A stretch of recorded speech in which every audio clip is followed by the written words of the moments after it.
Megjithatë, ka edhe përjashtime nga ky rast, sepse qeveria shqiptare ka edhe kategoritë të cilat i ka fort për zemër. Për shembull, nga kjo bare rënd për të varfrit përjashtohen hotelet me 4 dhe me 5 yje, siç u tha dhe më parë, që prej vitit 2019, që kanë të vëshën vetëm 6%.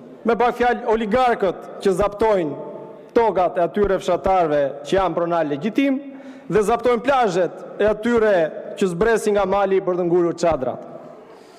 Përjashtohen nga TVSH-ja të ashtu quajturit investitor strategjik, me fjalë të tjera gaztorët e oborit të sultanit, pronarët e medjave që janë edhe pronar firmash ndërtimi, burrat e deputeteve dhe baxhanakët e grave, oligarkët që financoi fushatat elektorale të Edi Ramës, të Rion Veliajt, të Belinda Ballukut, ushtarët e bindur, siç i quhen ajo, në dosjen hetimore. Ata nuk paguajnë TVSH. Kush tjetër? Për shembull, ata që importojnë jahte, dhe është interesante të citoj ligjin.